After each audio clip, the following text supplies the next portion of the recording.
Hello and good evening. As usual, we will give a few moments for anyone who's joining us online to do so, and then we'll get started.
Okay, I call this meeting of the South Beach School Board to order.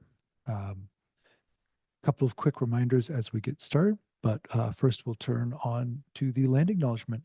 Representative Russo is going to read our land acknowledgement today. Representative Russo. South Whitby School District would like to begin by acknowledging that we gather on the ancestral homelands originally known as Shukulchi in Lishutseed of the coastal Salish peoples on the lands of the Lower Skagit, Tulalip, Swinomish, Snohomish, Stillaguamish, and Suquamish, who have lived in the Salish Sea basin since time immemorial and have hunted, fished, gathered, and taken care of these lands. We respect their sovereignty, their right to self-determination, and we honor their sacred spiritual connection with the land and water. Please join me in expressing our deepest respect and gratitude to the indigenous people of this territory and for their enduring care and protection of the land in which we currently occupy and share through the Treaty of Point Elliott, signed by 82 tribes in Mukilteo on January 22nd, 1855. Thank you very much. A couple of notes about public comment. As you can see up here, we have a time clock, so there won't have to be any gesturing to speakers as to let them know about time limits. Just to make that communication a little more clear, if you are in person and would like to make public comment tonight, please talk to Ms. Macaro in the back so she can get you on the list. If there are any accommodations that you need for any reason, please let her know then, and she will let us know so that we can make those accommodations. If you are, each speaker will have 5 minutes to speak to the board, at which point we will thank you for your commentary and take that with us into everything we do going forward. There will not be any back and forth discussion because that's not the point of public comment. It's the opportunity for the public to address the board. If you are online on the Zoom call and would like to make public comment, you may do so that way as well. To do that, use the Q&A function, which is under the More tab at the bottom of the Zoom link, to type in your name and location, and then doesn't have to be an exact address, just general community. And then what you'd like to have read out, I will do so, up to 5 minutes of time. If there's a character limit for some reason and you need to use 2 Q&A entries, you may do so. I will read for 5 minutes. That's all I have on that. I will note that we will be going into executive session after this meeting in accordance with RCW 42.30.1011G for employee performance review. That will last no more than 1 hour and no action will be taken. Next up, we will move on to the agenda and minutes. Are there any objections? Directors Jackson and Johnson are unable to join us tonight. They will be watching the SIPS update at their convenience once their professional and personal lives allow. Certainly before the next meeting. Are there any objections to approving the agenda and minutes as presented? Hearing none, the agenda and minutes are approved as presented. We'll move into our presentations, and first up, our data summit and the school improvement plans, the mid-year update. Dr. Clifford, I'll turn it over to you first to turn over to the appropriate people. Okay, I am really proud to, I just first want to start by saying I'm really proud of our administrators, all of our staff that have contributed to the support and success of our students, and then our students for their efforts and hard work and the outcomes that you'll see today. This is, and then the family and community that supports them and surrounds them. You're going to see our goals that we've been working towards this year, and then a mid-year check-in on how we're doing. Some of the information we'll talk to some of it we're going to give you at the end of the year because we'll have a full data scope, but we will give you updates on each of the areas. And so we're going to get really quickly started. I'm going to do a couple of opening pieces because some of our goals are related to my work. It's our work, but it's under my area, and then some of them are specifically in the SIP. So I'm going to briefly touch on that. So as we go to the next slide,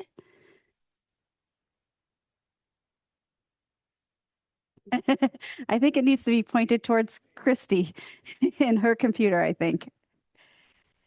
Or is it on?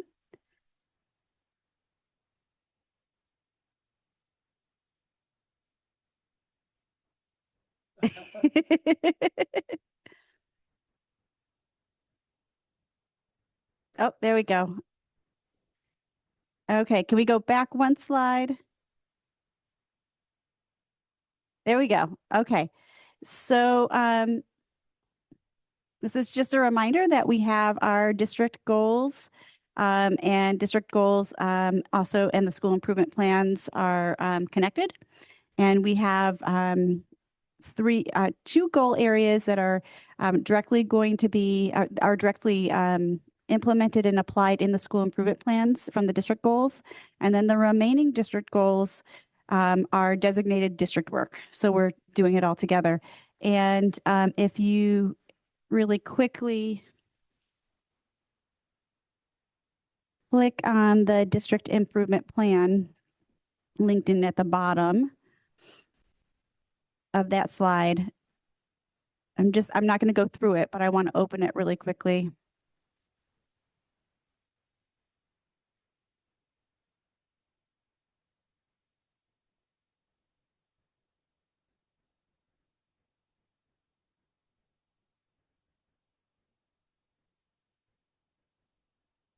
I sent this to the board before our last SIP update, just to kind of give an idea of how I'm monitoring specifically. And if you scroll down, you'll just see that in the center column, there's some bullets just kind of identifying different activities that are have been accomplished. So in this first piece, we talk about having surveys. And so you'll see there's a lighter color for the ones that are in the school improvement plans. I'm not going to go through all of this, but I just wanted to mention and have that be seen. So there's updates and information in each of these areas. And so that's just for your and everybody else's information. And we can close that out. The example that I did share initially in the fall was a breakout of a detailed action plan for our Speak Up training, our equity work. And so if we go to the next slide, and we might be in a different format there. There we go. There's two things happening, and we talked about the Speak Up training, and you know what? We initially thought that we're taking a comprehensive approach to the Speak Up training in a little bit different manner than I have seen it applied in the past. I've seen it where we've had students that have created come together really quickly and created a slide deck, and we've done it with staff and then with students. But we have, and this breaks down from the very beginning where we did an all staff update, board training. We did continued training with each level in October with the teachers. And then in December, we did some review of the student leader training with the secondary staff. And we had a half day where we brought the students in, and we have 50 student leaders across middle and high school.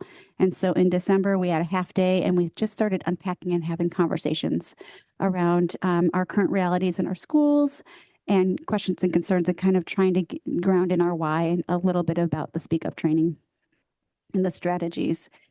We recognize that this was going to be that we needed more time, because this is really about taking a comprehensive approach. And so in January, we also had some time with our elementary folks, staff, to continue reviewing their practice and seeing how they're implementing with students and sharing ideas and continuing to develop their plan and their work. And then I'm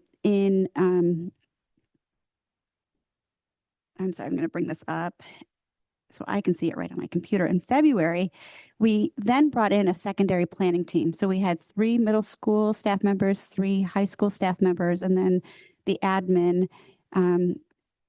co-design what the next training would be for the students so that we could make it more meaningful. We also got input and feedback from our students that were a part of it. And we decided that we needed to do a full day we wanted to do a full day training. So February 20th, we did a full day training with our students, and it was designed completely different, and they did a great job. You'll see some pictures from that later. Now we're going to have a small group, a subset of students that are going to be designing the content. We're going to be training or sharing and making sure that the teachers and staff have the clear expectations and same common expectations as students do. And then on the 18th, teachers will be trained and updated and engaged in that process. And then March 25th, the student leaders high school student leaders are going to come back, and they're going to review and do a dry run of the training. And then they will implement that with their high school students in the last week of March, first week of April. And the middle school had a great training day and recognized that they're going to need a little bit more time as student leaders to unpack this work, and then design, and then take some more time to unpack and then design it before they are ready to roll it out to the middle school. And so we're really trying to make sure that we take steps where we're really unpacking this, really learning together, and then taking time so that when we're ready to bring it to the students, we're having clear expectations on staff, clear expectations for the administrators, clear and common expectations for students. And then when we do the training, that we're all ready to do this work. And we recognize that this is just a very small piece. Speak Up in and of itself is not a whole comprehensive approach to the work, our equity work in our district. And so we are also engaging in training for interrupting hate speech. And at the bottom of the slide, it has a lot. It's very busy. We have in December, and we've been in communication with the Educational Service District very early on in the fall, and they have launched a 6-month series training on interrupting hate speech and it's a cohort model, so that we're training. Each session is a training session, and you're tailoring the work to your school district so that by the end you have a full package of a system. Speak Up is embedded in that. So they were actually really proud when we went to the first session. They talked about, look, you already have been doing this work, when they showed us the training. We have 8 people from our district. We are about half of the cohort, and we are probably one of the smaller districts with the largest representation from our district. We have representation from admin and staff at every single level. And then I'm also attending, and we also have a community member who is attending, who is on our equity committee. And so we went to our first training in January, and then our next training is tomorrow. So they're half days. And as we're building this out, we will be incorporating this and then working with our students as we continue to develop this. And we will then build off on the Speak Up training and then continue to launch this in the fall of 2026. I went into more detail because I don't think people know the level. We recognize that we have challenges in our district. We have racism.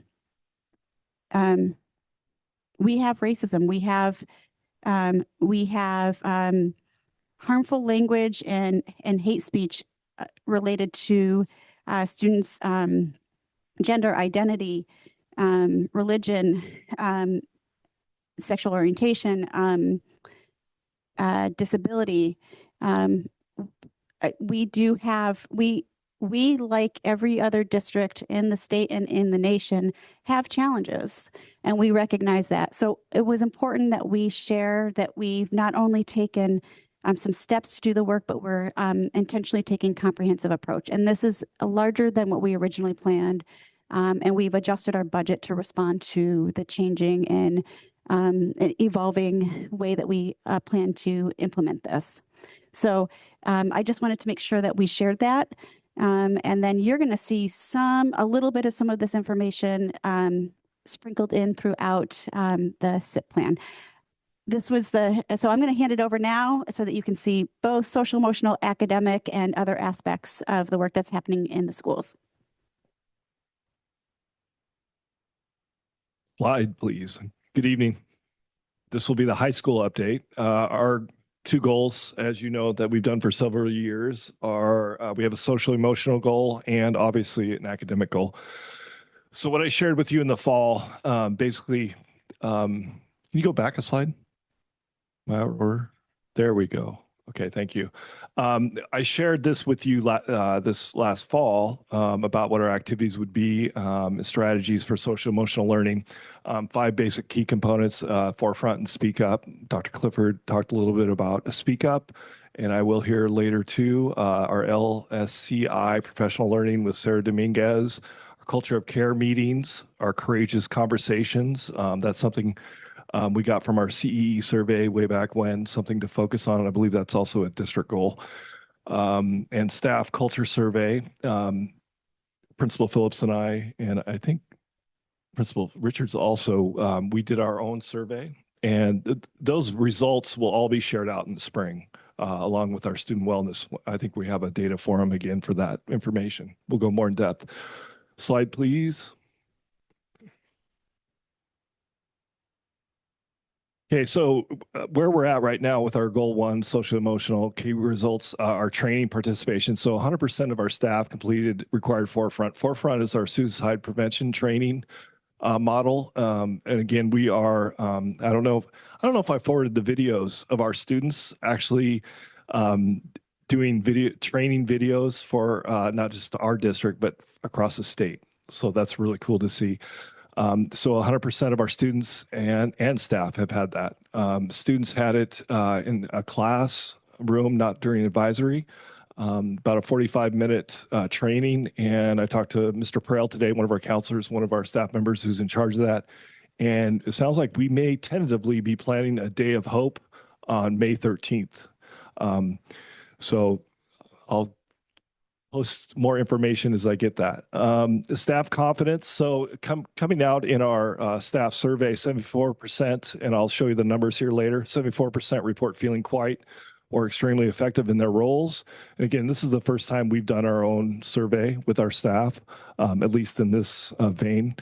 Restorative and SEL practices, we increase use of restorative conversations in classrooms and advisory, and that really seems to be, especially in a disciplined situation, that's always been a go-to. Doesn't mean we don't have consequences, but there's always that restorative conversation also. Ongoing culture of care meetings, reinforcing consistent practices. Again, we really do a lot of the heavy lifting with our SST team, which is our student support group, including our South Whidbey Academy principal, director of safety, our guidance counselors, and also our ESD and county student wellness advocates. And again, and I'll share more information again here later, but again, it's really to survey our students, talk about our students. We have an ongoing list of students that we talk to that we worry about, and not just them, but we take care of families also. So that's something that we continue to do a lot of heavy lifting. Staff climate indicators, 89% report feeling trusted in their role, which is a great indicator. I was happy with that. And the pre-survey data analyzed to guide system refinements.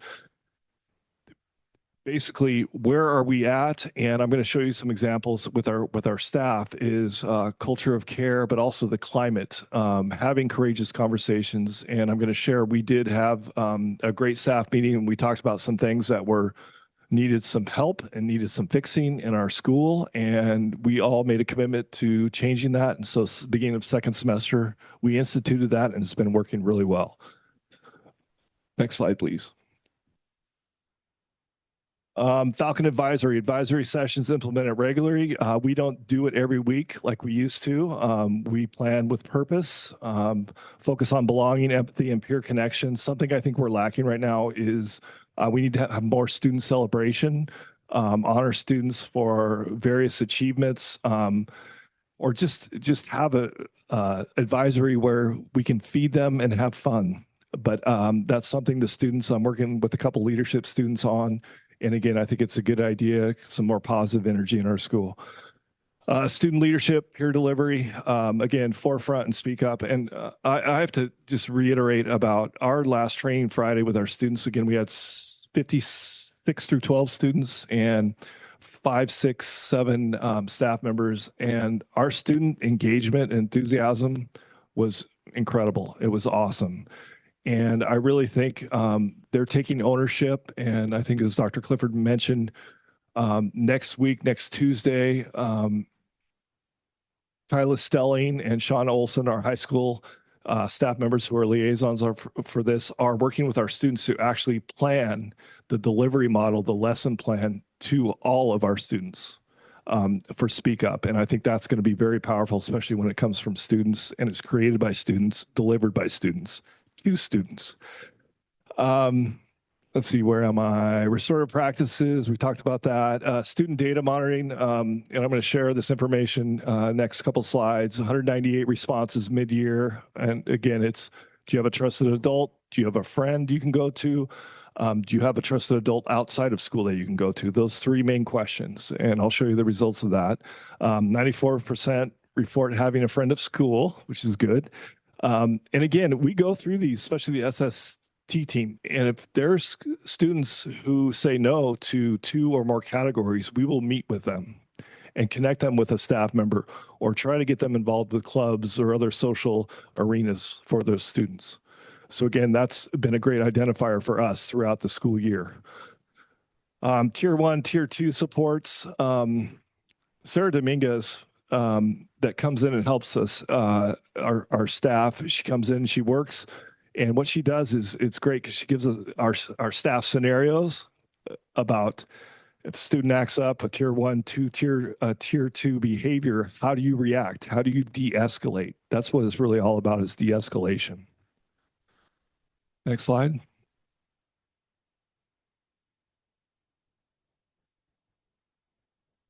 Next slide. Okay, construction impact, we talked about that at the beginning of the year. We're holding steady, I guess you say, so to speak. Again, a majority of our students are, 83% are mostly fine or better. We have had, and we predicted this, 1 or 2 students, just with the stimulus going on and the change, that it was good that we identified those students before they even came to school. We were working with those students, noise canceling headphones, alternative learning environments, things like that. So we do have a few students that are affected by it. But it's very, very similar between now and fall. And again, a big shout out to our staff and our students for being so flexible.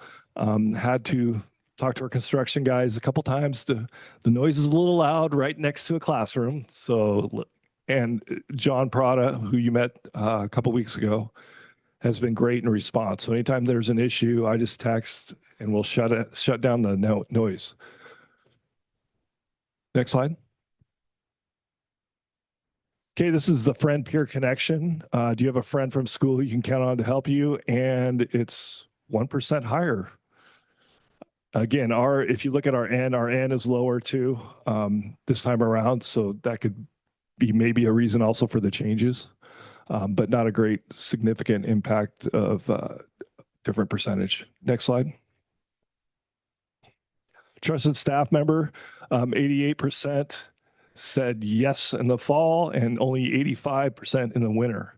Again, this can be due to ends, but again, we look at those kids who don't have, because we want 100%. This is our priority. We want 100% of our kids to have a staff member to go to. And again, we will pair them up, or we will have staff volunteers. Hey, I'll reach out to this student. Next slide. Okay, adults, gardens out of school. Again, a little difference, but again, we're seeing 90% on these. And so I think we're in a really good spot, and that's kind of shown the trend the past 2 or 3 years. Next slide. This is one question from our staff survey, our certified group. How comfortable are you engaging in difficult conversations with colleagues and staff? Okay, and again, this is on a scale of 5, 1 to 5, 5 being high. So we're kind of in that mid-range, the 3s and 4s. I think it would be good. Obviously, I think we're doing some work. I'm meeting with department heads more, talking about some things we can do as a staff. Not just being collegiate. The biggest thing that our teachers ask, can they just have more time to speak to one another, especially at the high school level? And just creating time, take 15, 20 minutes from a staff meeting and just have them talk, maybe a specific topic, but just to get to know each other and just to check in. I think that's important. Next slide. Oh, next slide. It should be in there. Okay, academic goal, academic growth, our pre-algebra exploration. Principal Phillips connected with Tina Mott from ESD, math advisor for schools, coordinator. And what the biggest issue we have at the high school with math is, again, math is been a dilemma for the state and nation forever. State test scores low, every school, state average. So we're looking at really where are the gaps for us at the high school level. And the biggest gap is really going into algebra. I don't know if you remember, but probably it's been about 10, 12 years, we started Algebra 1A, Algebra 1B, block year-long class for algebra. That was our intervention. So they would take 90-minute math the whole year for algebra, and that was the intervention.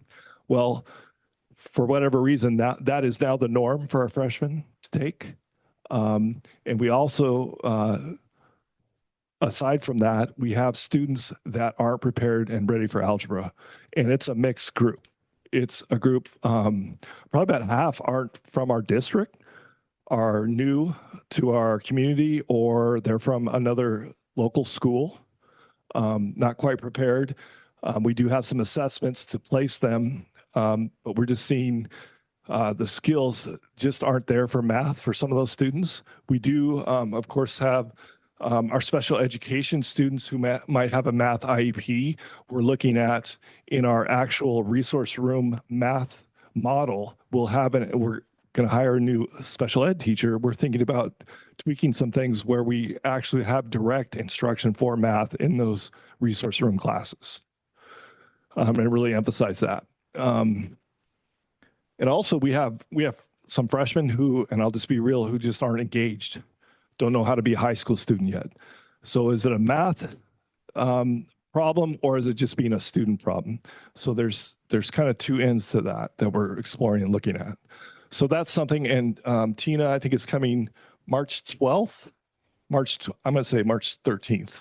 March 13th, and going to do a walkthrough, visit our 6 through 12 math classes, talk with our math department, and come up with some solutions and strategies to move forward, because we're looking at possibly, depending on what courses we offer next year for math, are we going to offer a pre-algebra maybe for those students that need to get up to speed, get up to level? That could be one thing that we do. And the other thing that we're looking at doing is, again, as I said, more instruction in our special education class directly with math. ELA data review. Again, very, very strong English department.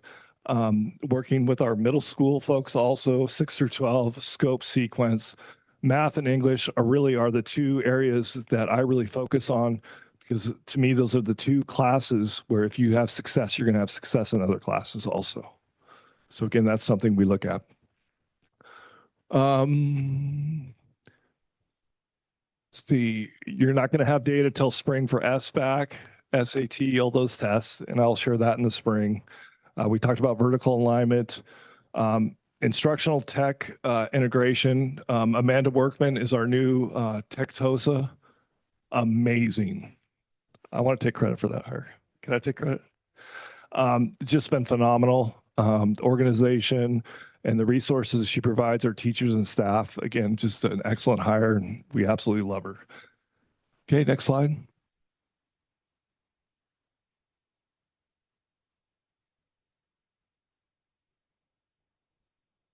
Academic growth, assessment, and performance monitoring. I talked about SBAC, PSAT. That data, again, I'm not going to be able to share with you until spring. Identification of trends impacting Algebra 1, English 10, 9, 10 readiness. That's kind of what we're doing with the Algebra 1 with Tina Mott from ESD. Grading alignment consistency, increased collaboration, pacing, essential standards. But again, it's what are the gaps in the sequencing for 612? Gap analysis, talked about that. Foundational course success monitoring. Again, every quarter I get all of our students' grades, how they did in every class, their letter grades, and what we'll do also in conjunction with our SST is we will identify, especially freshmen that are failing one or more classes, sit down and talk with them. How's it going? How can we help you? What can we do to improve? Because again, at that, especially that freshman level, it's not just skill, it's about being a student, and that high school counts now. And so we've had some challenges with this year's freshman class. They're wonderful. I love them. But we're staying steady and we're getting better. I think that's it. Any questions? Thank you very much for that presentation. I did have one question. Do you see the turnaround on findings in regards to the Algebra 1 and English 9, 10 work as something that gets implemented next year, or is a longer term project, or both? Well, right now what we have is kind of this conundrum where we have 1A, 1B. Okay, a student will have a real rough time in 1A. Okay, and they will have an F and won't be able to complete their algebra credit. Is it because of skill gap? Is it because of being a student? The problem we have is with those, especially say it's a freshman, the first semester they take math, they don't do well, then they're removed from math, which makes no sense. So they have a semester where there's no intervention, there's nothing happening, and they retake the following year, first semester. So there's like a year gap where our students in need that are struggling, it just doesn't make sense. So that's where the hole is. So what can we do? Do we offer something in an intervention class of some type second semester next year? So sorry, that's a long answer. Yes, next year we're looking at doing that. Thank you. I know that sometimes these solutions, once you find what you want to do as a solution, take multiple years to implement. But I also know that we want to make sure that we're serving the students who are in the school now. So thank you.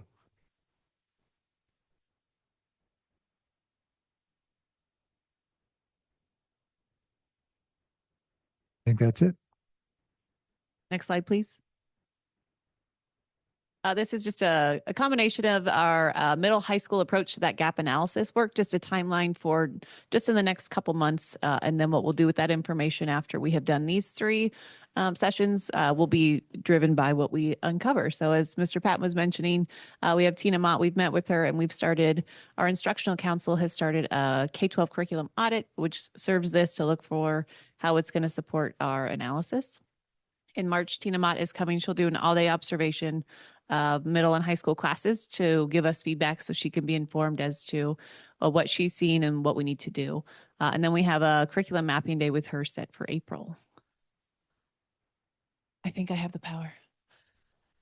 And this is the middle school's SIP update. I always like to open with photos because this is a gift that I have every day, getting to walk into classrooms and social spaces to see this. So I'll kind of just share some of these words. I was sitting with Yearbook asking for images or letting them help figure out the ones they wanted to highlight. So those were some of the words we kind of wanted to emphasize of where we're at with middle school right now. It was grow or growth, friends, create, and effort. So that was kind of fun. I appreciated them. Top left is science. They were finishing up an anatomy lab. So they're wearing brain caps. So it was a really cool unit. They were discussing the brain and utilizing each other's brain caps about where that information is processing or why things are happening. Sports, volleyball on the left. This is our middle school dance from a couple weeks ago. It was really fun experience. These are a lot of our sixth graders and they really had a good time. Bottom left is Cougar Pride Awards. So every week or 2 weeks, staff or students can nominate one another. We do a big celebration. It's announced over the intercom. They get an award. They get a Cougar Pride pin. And then we take photos together as a way to acknowledge. Our goal is to have it hanging up. So every time we have one with construction, we're still trying to figure out some permanency to that. And then bottom right is one of our school activities during our harvest hangout back in October. This probably looks familiar. So what I tried to do is highlight some data that we have in a big picture snapshot here, and then I'll show you some comparisons to fall to winter. But that goal one similar, and you'll see those connection high school, middle, elementary, but tailored to our individual needs. So building the students' feelings of safety and belonging. So we're utilizing certain student surveys to gather information, celebrations of students, and then the Speak Up at School trainings. So between Dr. Clifford or Principal Patton, I don't want to be redundant, but we're in lockstep with those because we're doing and creating them together. So within our data, we're looking at reduction of for students feeling stressed about construction. I'll talk about that a little bit more. Identifying a trusted adult has increased. Trusted adult outside of school dropped to just 9 students. And of our 300 kiddos, we have only one student stating not a trusted adult at home or at school that is part of our student support team. So we've been able to isolate that and try to build some supports around that. We're on track to acknowledge 100% of students recognized. It could be really easy just to give everybody an award 1 week and feel good about it, but we try to make it very individualized. So you can submit, you can nominate anyone, and we try to encourage specificity to why they're receiving it. So students, it's acknowledged for something specific to their own personal growth. It's been fun to watch staff nominate each other or students to nominate staff. It's nice to feel recognized, and when students or each other can do that, it's pretty great. Our harvest hangout, we had 97% of our kiddos come. Our winter dance was 65%. My speculation is because it's at night. I had some students that were athletes in another team, and or it just isn't their thing, which I totally respect. Still had a great turnout. Our timeline is similar to what Dr. Clifford talked about with Speak Up at School. We are going to take a little longer just with the processing of how we want this delivery model to be. Middle school students do not experience forefront presentations like high school, and building the skills and the confidence to go in and speak to your peers about a really challenging topic is something we want to set them up for success with. So we're going to work along our high school team, but make sure that it fits for the needs of our middle school friends so that we do it with confidence.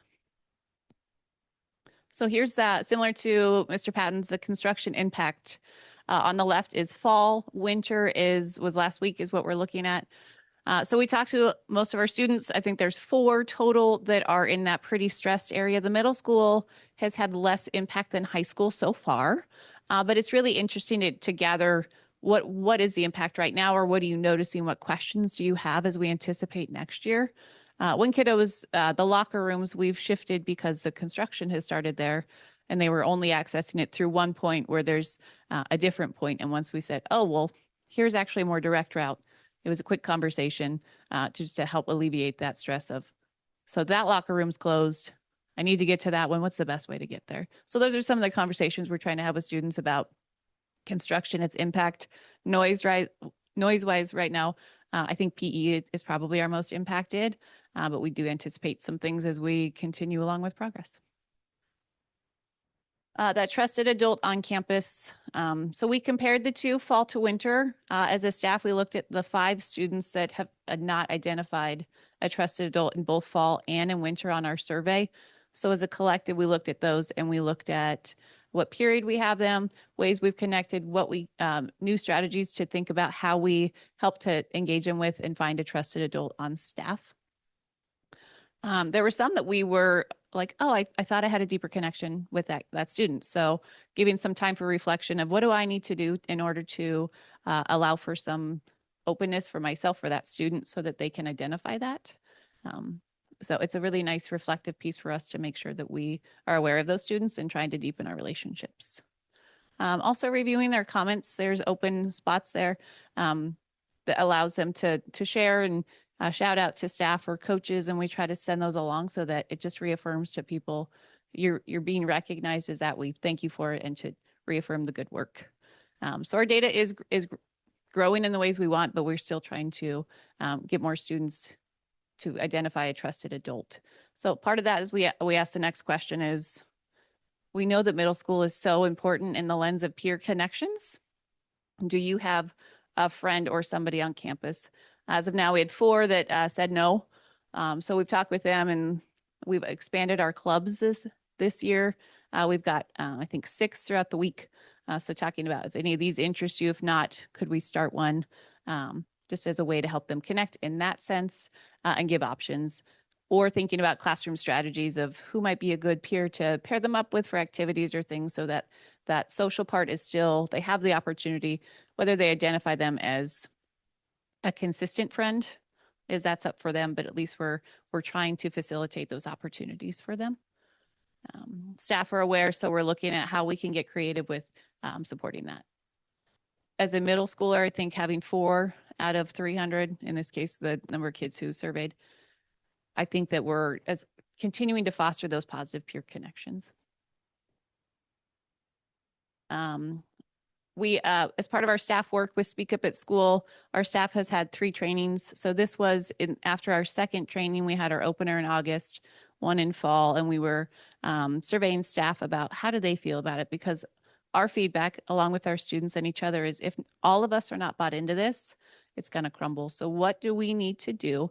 What are you exploring right now? And how is implementation going? So this is our baseline as of the second training. So the majority of middle school, this is certified and classified staff are exploring or beginning to or consistently implementing strategies that we're learning in our Speak Up at School training. We have some student leaders that are also implementing it at times. So we're also working as a staff of how do we support those students as they're implementing it as well. That's a concern we heard from students. All right, this is just a continuation. Promoting and supporting school clubs and extracurricular participation. Like we said, we know middle school is so much of that social and emotional developmental time of their lives. So participation in activities at school or outside of school is really important to us. So on average per week, 4 to 30 students in a club per week. So times 6. Some of that, the lunchtime Legos is the 30 plus on Fridays if you needed a good place to hang out. Kimmy Johnson, our ASB athletic secretary, ran these numbers and I made her double check it because fall had 103 athletes. Winter sports had 103. And as of yesterday afternoon, we currently had 103 registered for spring. We anticipate that going up. Spring is track and field, and it tends to be our most highly participated in sports. But she ran it for me twice to confirm that those were the numbers. I said, our board members like numbers. I want to make sure this is correct. Which is a little over a third of our students are participating in at least one sport. Our attendance, and I have a breakdown over the last few years for us. We're at 94.98% overall. I was surprised. Right now I'm saying it feels like either a lot of people are in Hawaii or they have the flu. So that number surprised me, but we are being more proactive with looking at patterns of attendance. And I think part of that is also just some continuity with staff. We have a great attendance secretary we're trying to work with to get some systems in place to be alerted to attendance patterns. Again, those Cougar Pride Awards conferences is a big tracker for us when it comes to connections with families. So we track pretty tightly the participation of families as well as students. And I'll break that down in a minute. Similar to Mr. Patton, right after his student support meeting, middle school has theirs. And we have 11% of our students that are receiving formal support through our student support team, and many others that have informal supports throughout school. Here's our conferences attendance historically. We changed the format 22-23. We changed how we invite students 23-24. So it used to just be, here's 14 hours, show up when you can. And that led to some pretty poor participation. 22-23, we started utilizing some technology to get people invited and using advisory to have our students communicate, hey, I want you to come to conferences. So it was an invitation, and then we formalized signups, and now we're leaning into having students lead the conversation. We want to talk with them rather than about them. So their participation is pretty crucial to that. So I feel like with the number of hours that we're able to offer, I think we're hitting pretty close to our max when it comes to participation. It's also a really fun time to connect with families and see that second or third sibling coming in, bringing their younger siblings in, finding them a space so that those conferences and that collaboration can happen. We also aim for in-person and a hybrid approach because we know it's hard to take an hour off of work in the middle of the week to come and chat with teachers. So we are constantly exploring on how we provide access to that. Our student participation, sixth grade, it's their first year in middle school, so they tend to have that first time energy. And it's really interesting to watch them communicate to their family and their teacher about their experience and that self-reflection. But it's really empowering to see that process and how they engage in it. So we feel really good, and we wish there were more hours to offer, but we feel of what we have, we're meeting a lot of needs. We'll also carve out time for families we really feel we need to meet with outside of our hours in order to have the connection in those collaborative plans. Here's our attendance. 22-23, we were kind of in this post-COVID world, a lot of just really refiguring it all out, working on communication. We're 94.98, we feel is a pretty consistent number, and we're pretty aware students who are having attendance challenges, meeting with them, talking through strategies, and finding supports in order to get them to school more consistently. Similar to Mr. Patton and Ms. Richards, surveyed staff. The question, how comfortable are you with engaging in difficult conversations with colleagues and staff? This is driven from the CEE, that will track it over time. So ours looks pretty similar to high school. Some of the areas that our BLT is leaning into is taking some of this data and its feedback and our students and looking at what are we wanting to focus on and promote. So academically, we're looking at grading policies and equitable grading practices. What that looks like at the 6th grade, the 7th grade, and 8th grade level as we prepare them for high school. Equity is at speak up at school and interrupting hate speech. For instruction and mental health, BLT is finishing up a book study on the anxious generation and looking at the use of technology with our students. We have a no personal devices policy that's gone very well that will continue.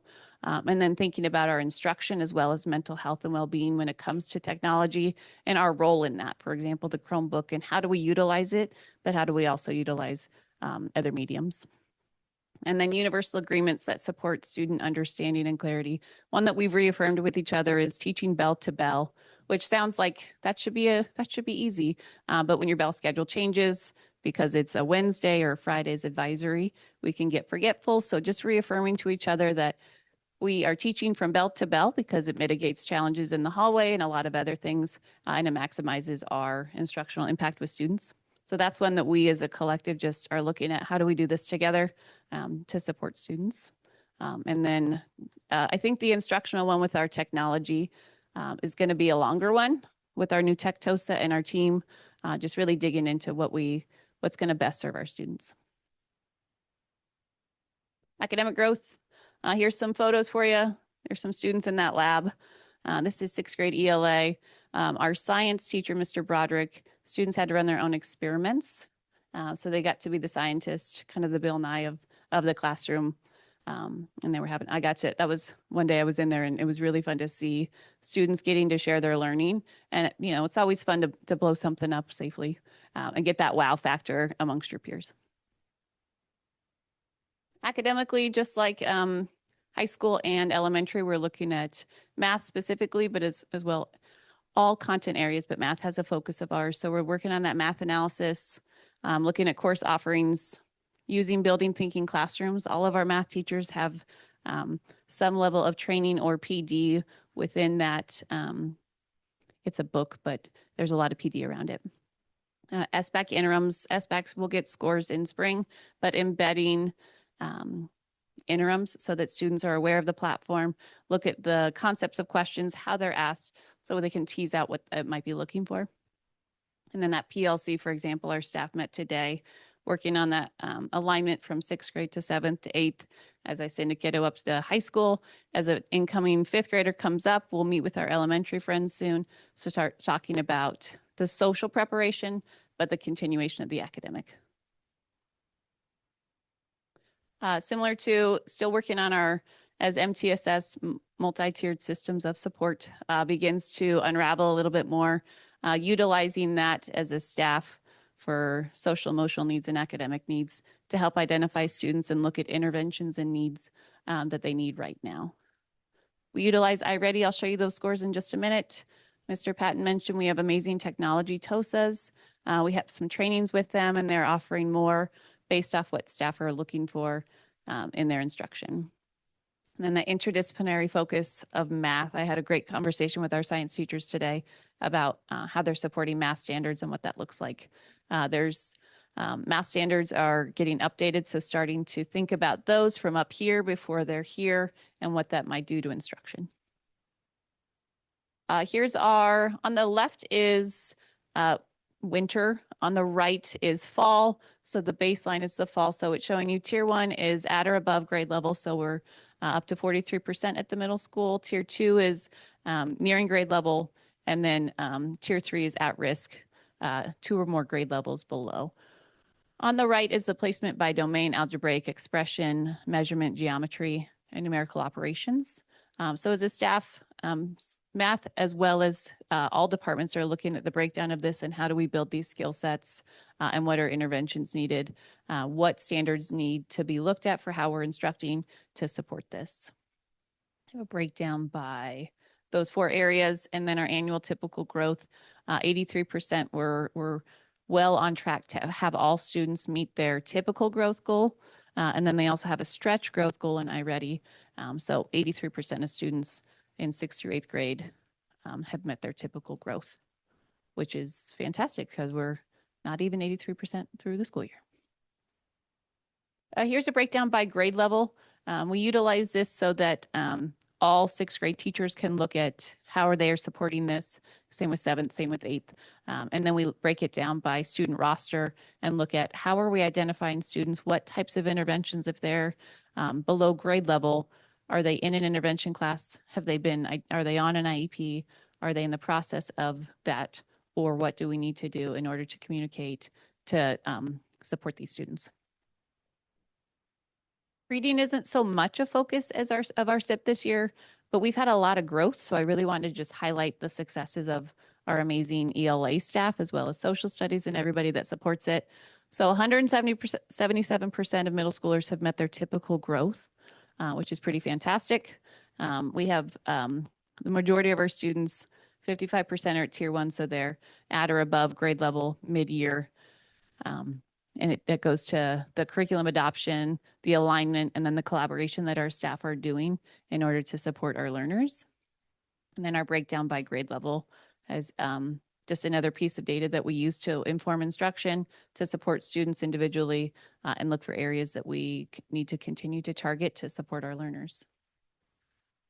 Excuse me. And that's the middle school. Questions? Just some praise. I love the balance of focus put on the whole student, ensuring that they feel belonging and camaraderie at school so that they can also improve their academics. Thank you for the very comprehensive presentation. I had one just pure curiosity. Is there, I'm assuming that those 103 student athletes are not the same students We can break it down. There's a lot of students who might be four-sport athletes. If you want that, I can ask them to run it. We That- see patterns. that- I'd say it's pretty split. There's some students who will not do a fall sport but come out for a winter sport. So it varies, but it might be it's a good mix. I do not need the numbers. Knowing that much information is plenty. Thank you. Okay. I really, really loved seeing the not yet on, but getting there on the trusted adult, particularly in middle school, because they haven't had years in that building yet. So I think that that's a really valuable part of that that survey data. So that was awesome. Also liked seeing that the overlap on trusted adult at school and outside of school, seeing that there was just one student in that data set that had both and that you're already on that. So yeah, I really appreciate those particular bits of detail on that. Thank you. You're welcome.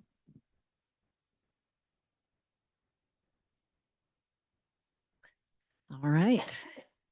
Excited to share some updates. Every time I do this now, I'm realizing it's my last time for a winter SIP update, and it was really fun. I had a great time today, just walking around the school and seeing some of the things that are happening, and excited to share with all of you. So, playground, of course, we have some celebrations. Look at those, great. That was the very first day the playground was opened, and the smiles were pretty incredible. Next slide, please. So celebrations we have so far, our playground, thank you to our community for making that happen. It's just a joy every day to see them enjoying that playground and the inclusive nature of that playground. We have added a lot of staff this year. We have 8 new teachers in our building, which has been really incredible to see that wonderful new energy coming in, joining our experienced teachers. Added a new kindergarten classroom because our numbers were higher than anticipated, which was exciting. We've added a new second grade highly capable learning cohort. It's the first time we've had a HCL program for second graders, and 6 students are part of that. And I got to see their planning documents of what they're passionate about. It's just a beautiful thing. We're going to talk, of course, more about our professional development, but I have to say it's the most enthusiastic I've seen our staff around RPD since I've been here. Our Farm, Forest, and Sea programs are still going strong despite the loss of about $70,000 in state grant funding. So that's exciting that our community has stepped up in so many ways. New enrollments, our numbers are wonderful and continue. We've got 4 new students starting this week. Our administrative intern position has been a joy beyond belief. And then really fun turnout at Coffee with the Principal, both online, recorded and in person, and really great guest speakers this year. It's been wonderful. Next slide, please. So we're going to go back through and talk about our work, and of course, starting with that social emotional learning, focusing on our staff and how we're connecting and how that impacts our school and students. Next slide, please. This is just a little reminder of, putting the why in there, continuing to remind ourselves of why these goals matter. They're not just numbers on a page, but how they impact our work together. Next slide, please. We're going to focus for this goal 1, pillar 1 on the measures on the right. We'll be talking about each of those individually. Oops, did we skip one? I think we skipped one. What? All right, just do next one. There we go.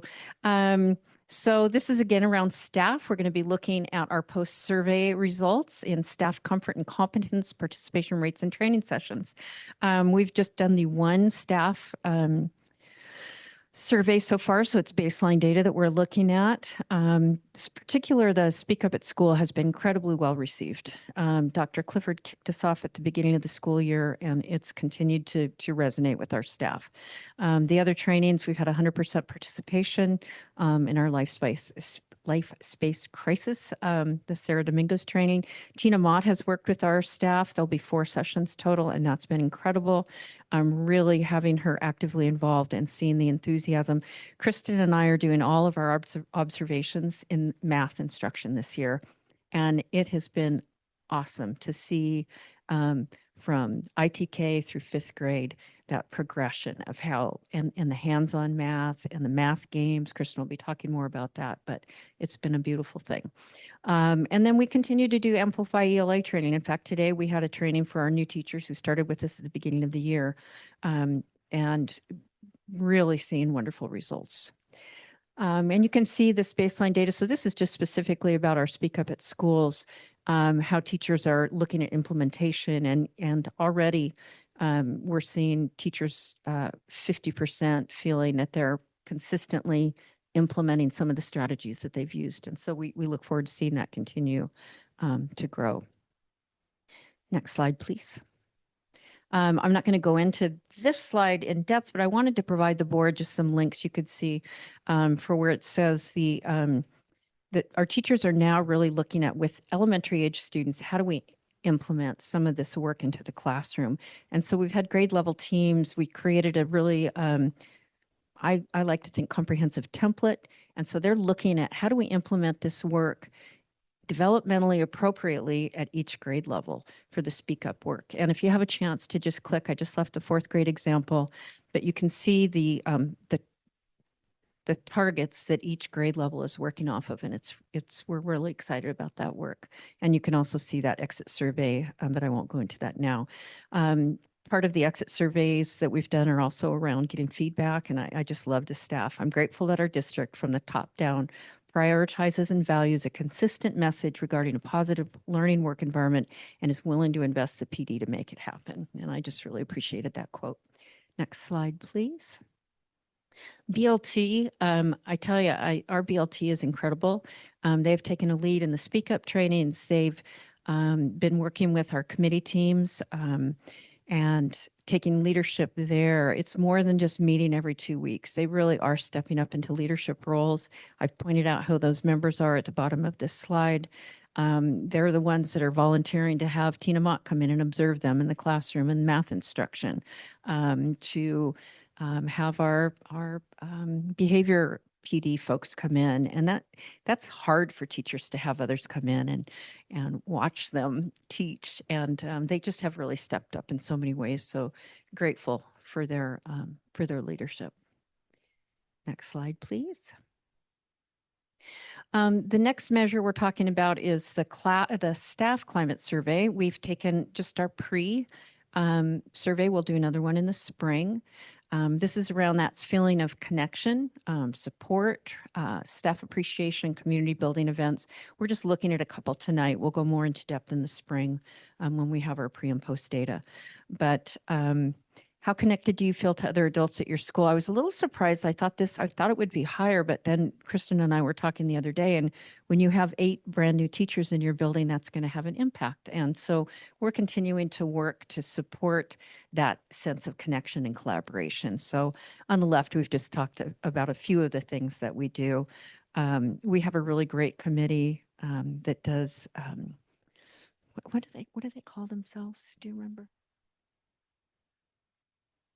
Sunshine Committee, and they plan so many things. If anybody's sick, they're organizing meals. If somebody needs flowers because they're having a hard time, so that's been a really wonderful way to build that connection, because it's key to a healthy climate in a school. Next slide, please. This is our level of comfort in engaging in difficult conversations. You can see that scale. So I felt great about 53% of people already at this point feeling comfortable. Smaller percentage feeling very comfortable, extremely comfortable. But again, this is the first pre-survey really. So I think as we continue to engage in this work together, both from the standpoint of the stand-up training or the speak up training, and just from our collaboration as a staff. Next slide, please. This is pillar 2, and this is around the work with our students. And again, why this goal matters, that opportunity for kids to feel safe, seen, and connected. That's kind of been our theme this year. And I've got a lot of pictures in here because I love pictures, and because I think nothing represents better that sense of connection and belonging than some of the photos that we're going to share. I love this one. That's in my office, and it just happens that I've got a poster in there that says "Everyone Belongs," and I thought this picture was so beautiful to capture that. They were showing me their weaving from art. Next slide, please. Again, we've got our measures on the far right, looking at discipline referrals, and a number of other measures that we'll look at briefly. Next slide, please. This is our winter, excuse me. This is our fall average referrals per day, per month, looking back compared to last year. You can see that big bump in November. Guess what happened in November? The playground opened. So we had a lot of time of working with what the rules were, how you play safely on the playground. But you can see we've had a little, it's been coming down since then. And I look forward to the remainder of the year. We're looking at this data in our student support team. And it's so, I love Swiss because we can just target literally to the day, the place. It's been really wonderful for us. In exclusions, we had 2 in fall and 1 this winter. So it's a minimal situation at the elementary school. Next slide, please. Safety. Again, this is our fall data. 63% of our kids almost always feel safe at school.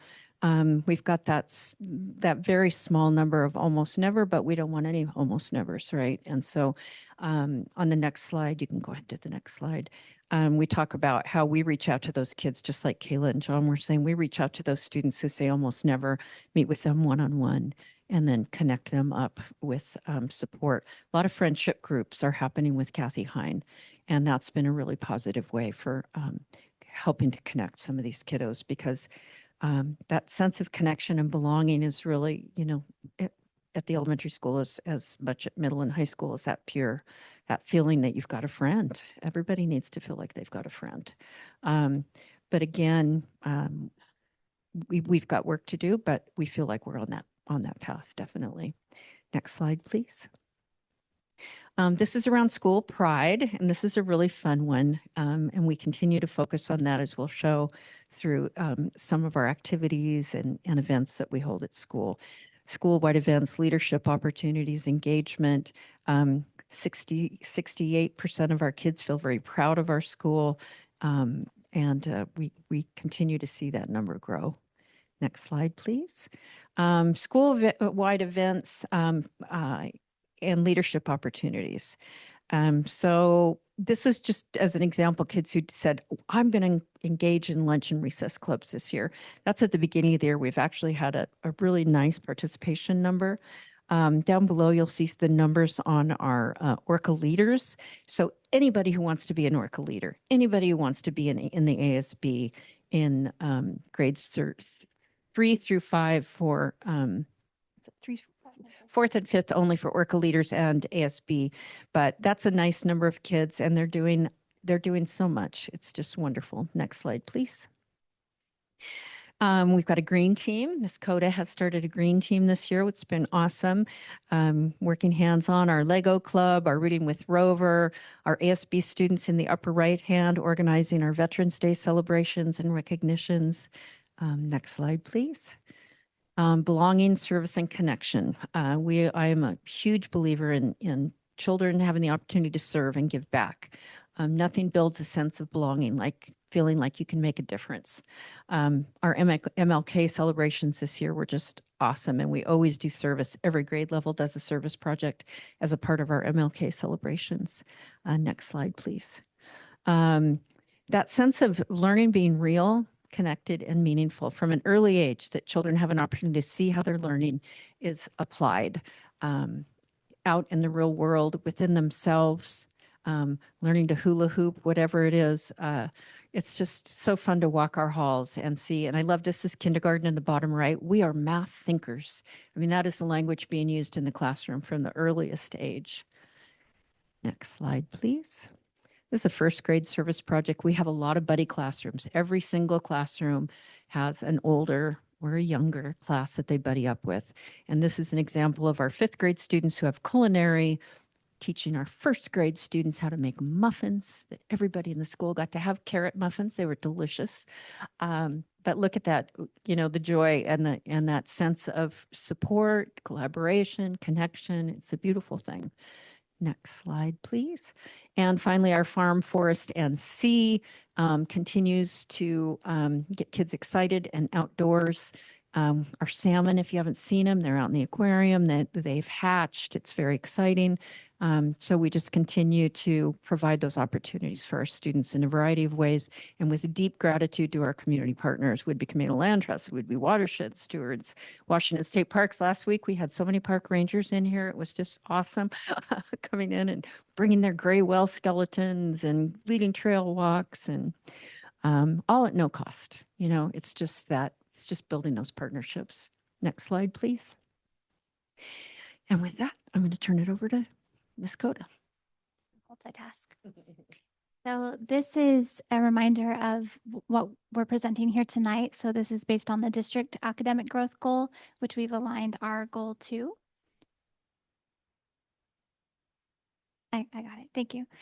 So then we have here, this is our school-wide math goal that was developed in the fall. We presented on this last fall, and this is developed from our PLC work. So each grade level developed and identified areas that they wanted to strengthen in the area of math development. And then from that, we found some commonality as far as strengthening those foundational math skills to build confidence and make it so that students can access higher level problem solving. And so that's what we'll be focusing on a little bit tonight. I'm not going to go through all of these, but these are just to remind you, these are the pillars that we're working on, the activities, the key results, and the measures. We'll be touching on 3 of these tonight, as 2 of them, the measures will be identified through the spring audit mostly. So this first one is centered around our PD with Tina Mott, which has been mentioned twice tonight by our high school and our middle school principals. So we have developed this professional development based on teacher agency. So teachers in the fall were notified through our ESD that there was this offering that Tina Mott was leading a cohort. And a lot of teachers were really interested in that and had signed up. And we were presenting that at a staff meeting, and that gained a lot of traction and interest. And from that, we were able to bring Tina Mott on to do our professional development at a building level. She has 4 visits with our school. The first visit was in November, and that's when she was doing a lot of classroom observations and debriefing with the teachers that she observed, and then also giving us an overview of upcoming math standard changes, and then helping us shift where our PD would lead for the year. And that was around fluency. And she really helped to define what fluency is and why it matters. And here we have our basic fact fluency, which a lot of teachers were stating they're recognizing as a need. And she expanded that to really the goal of developing procedural fluency, which is fact fluency, then you have your computational, and then finally procedural. And procedural has 3 elements to it that she brought to our staff, which are accuracy, efficiency, and flexibility, which really align with our math curriculum. On January 7th, when she visited, she did a similar class observation in different classrooms this time, debriefed. And then our PD that day was one of my favorite, because she took some feedback that the staff had, and she broke it down into a kindergarten through 2nd grade professional development in one classroom, and then a 3rd through 5th, where we looked at playing with different math games and math activities and math modeling to really bring the curriculum alive in the classroom and to make it more engaging. On the 13th, she'll visit and do some team coaching and planning with the specific grade level. And then that grade level will then branch out and share their findings with other staff members. And then finally, we'll have our final visit on March 18th, and it'll be very similar with our class observation, debrief, and she'll share her findings with us as far as how to improve our math instruction. And we'll be reporting more on this in the spring as well. The second activity that I want to talk tonight about is developing strategies for supporting math fluency and automaticity. So again, this is really related to that PD that we're doing. You can see how it's all tied together. So really bringing alive those instructional strategies and hands-on activities using manipulatives in the classrooms, excuse me, all the way through 5th grade, and then having some modeling there. You can see in the right picture, the upper right picture, that is a 5th grade class, and they have these giant whiteboards. I've never seen anything like it in a classroom that wasn't mounted to a wall, but it's a really great way that they're getting up out of their seat and they're able to really show their thinking in kind of elaborate ways sometimes. And then Susie, our Principal Richards, had shown one of those math thinking on one of her slides, and you can see some kindergartners there working on the number 6 and what that might mean to them, because it can mean different things. And then we'll be checking again in our spring math audit to see how staff is implementing these instructional practices and strategies. Oh yeah, I did cross out that time tests there, and that was a direct result from our training with Tina Mott. She really talked about, is this an effective way to measure fluency? And no, it's actually not an instructional strategy, or maybe to measure, but it's really just testing how fast you are. But fluency can be how efficient you are, and that doesn't always mean super fast. So we took that out as a way to measure it.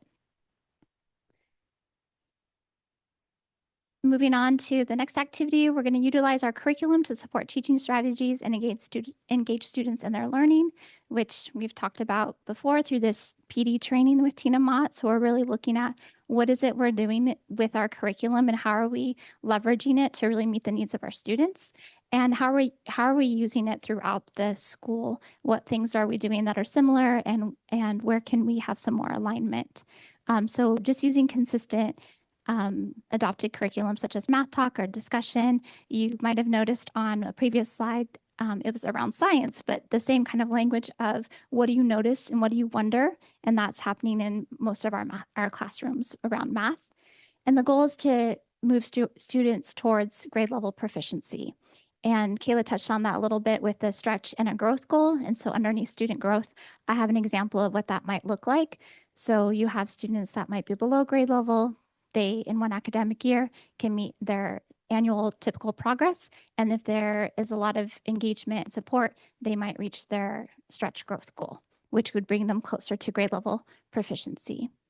The comprehension checks that I was really excited to see this. So in some of our 4th grade classrooms and 5th grade classrooms, we're using comprehension checks to help inform instruction. What do students know? What do they need to know? And how can I adjust my instruction?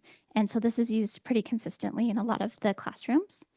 I put in that little logo there with the dragon. That's Fluency Flight. This is part of our iReady curriculum, and it really helps build fluency, focusing on those 3 areas that are procedural fluency that Tina spoke about with us. So accuracy, efficiency, and flexibility.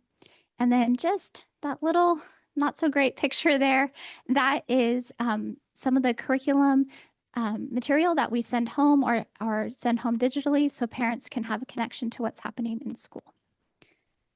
And there's usually a math activity involved in those letters. Here is our math data, and we have a comparison from the fall. And then down below, you can see we're at 54% towards our annual typical growth, which is right where we should be, a little bit further along than we were last year, which is promising. And then it wasn't asked for, but here's our reading data, which is also pretty exciting, pretty impressive with that 80% towards typical growth at the bottom there. And then finally, last slide, we have our attendance rates, and the bottom there is where we're at 95%. So we're staying pretty steady. And then the little phone icon is we have a lot of homeschool connection with our attendance secretary making phone calls. And then more importantly, parents letting us know and using that attendance line or sending and using Pickup Patrol and telling us if their students are going to be out. Any questions?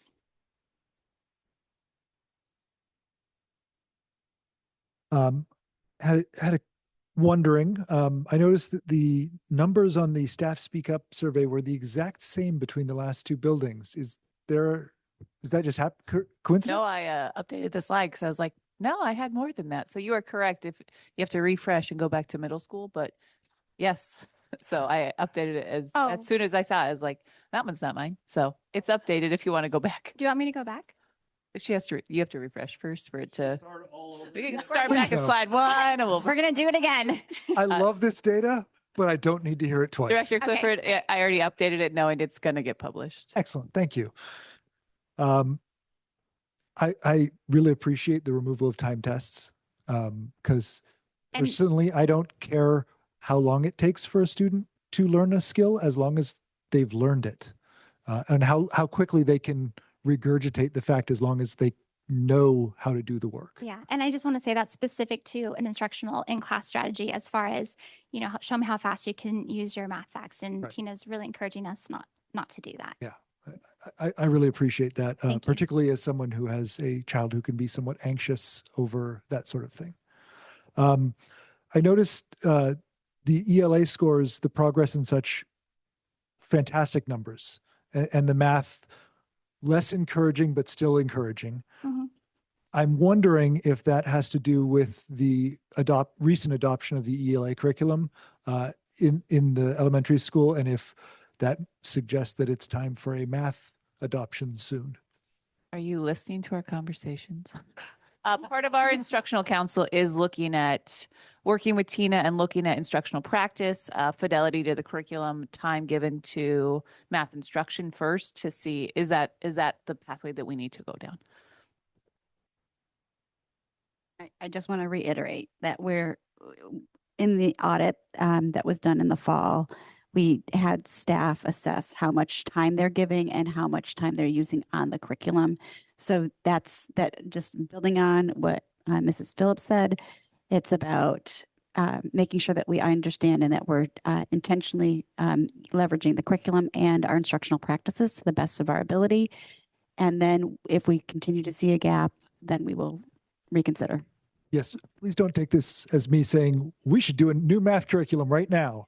It was just a wondering if you felt that the new ELA curriculum had a noticeable and positive effect on those scores. I do. Yeah. Yeah, we do. Yeah. 100%. We're really impressed with that, the curriculum adoption for E ELA. I have been impressed as a parent as well, so I'm glad to see that the professionals agree on that. Any other comments or questions? Go ahead. I really love seeing how the Speak Up is implemented in an age appropriate way in each building, and even within the elementary school, differentiation for the different ages inside one building. And I think it's a really great example of coherence, seeing it starting at the leadership level and then filtering down to the buildings and the classrooms.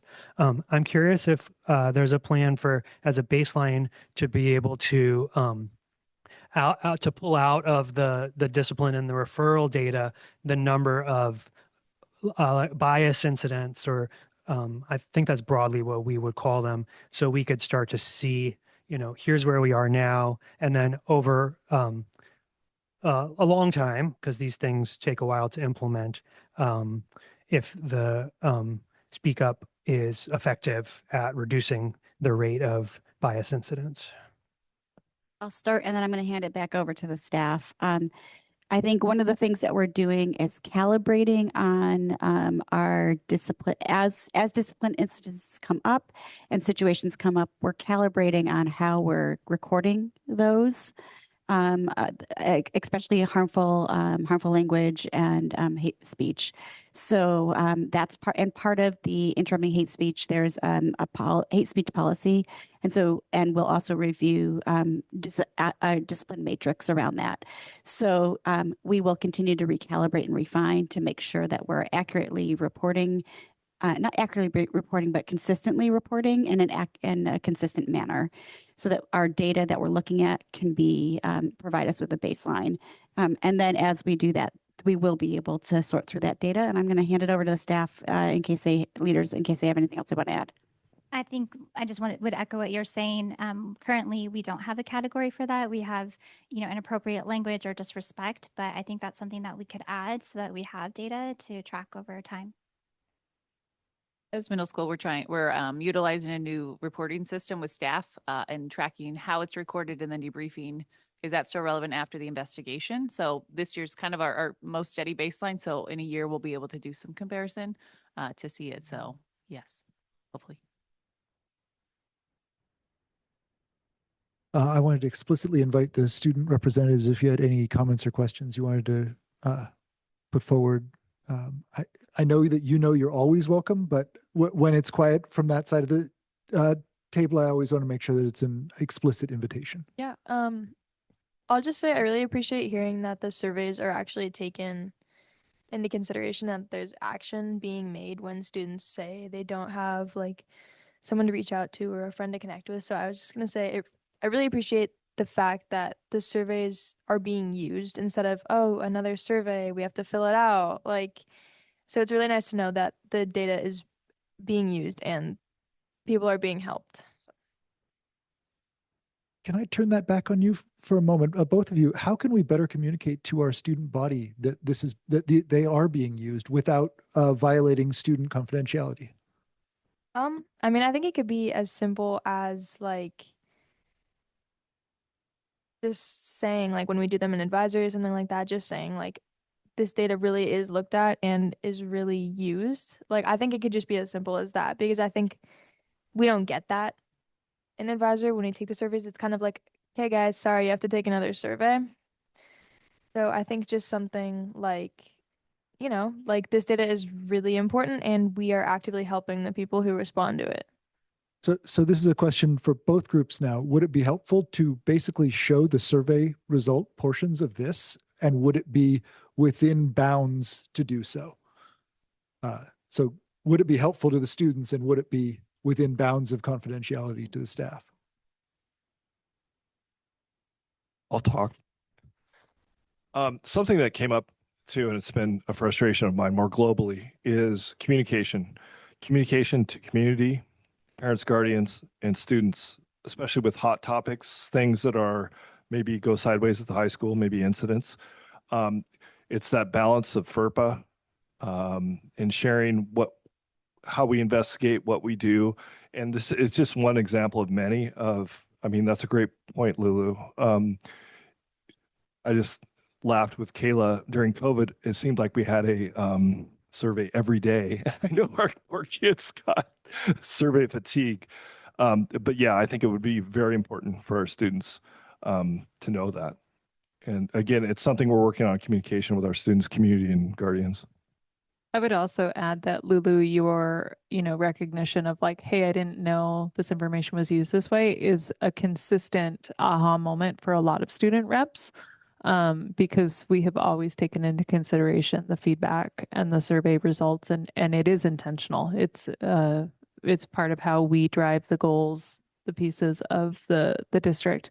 And so I wonder if it might be helpful for students to consider, maybe in an ASB advisory or something like that, but putting together some visual supports that could just be put up of like, hey, you all voiced X, Y, and Z, and here was the impact of that, could be really helpful in just helping solidify.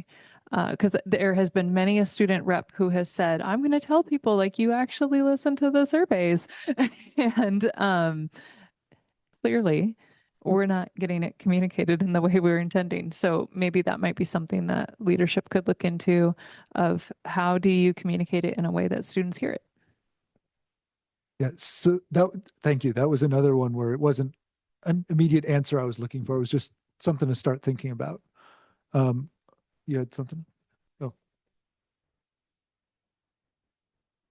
I've got one more before that then. And again, this is not a please do not answer right away. This is something to think on, because it came up to me during the presentation, so I haven't given you time to think about it. But are there any of those goals or metrics that you think that the district might have trouble reaching, and what can the board do to help?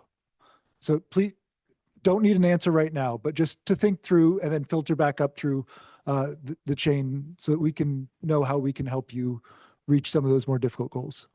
I had a response to your first one, and then I'll ask you to repeat that second question.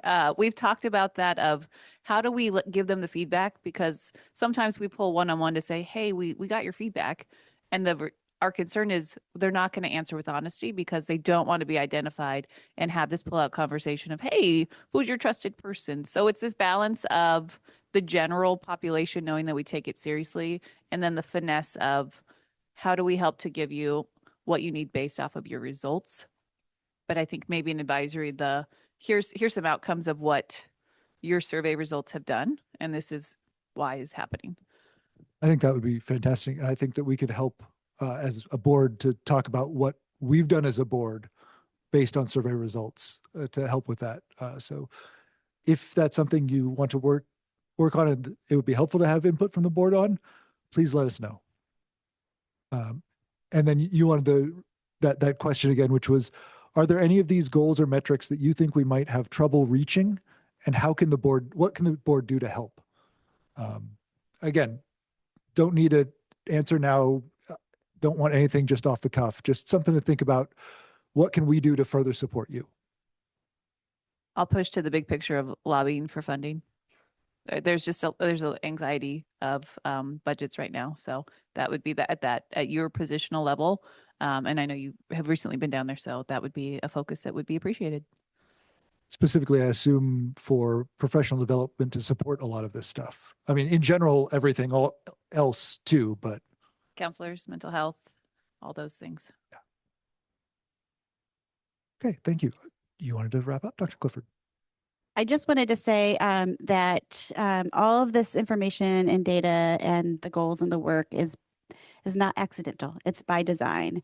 And they were very humble in sharing this work. And I know it is a team effort. And these 4 individuals are leading this work. And Mr. Patton just stepping in and continuing to Mr. Patton and Mrs. Phillips and their work in collaboration with Speak Up training and bringing people in and participating in the Interrupting Hate Speech. And he was very, very humble, but Mr. Patton did a lot of work with the math department and with their interest, led them through this process from, okay, we have a problem we want to solve, it's something that we need to figure out, to getting to a place of bringing in resources and getting everybody on board. And that there was a lot of steps and work to do that. We have a team that's highly invested and interested, and it wouldn't be done without his leadership. Mrs. Phillips, the same thing.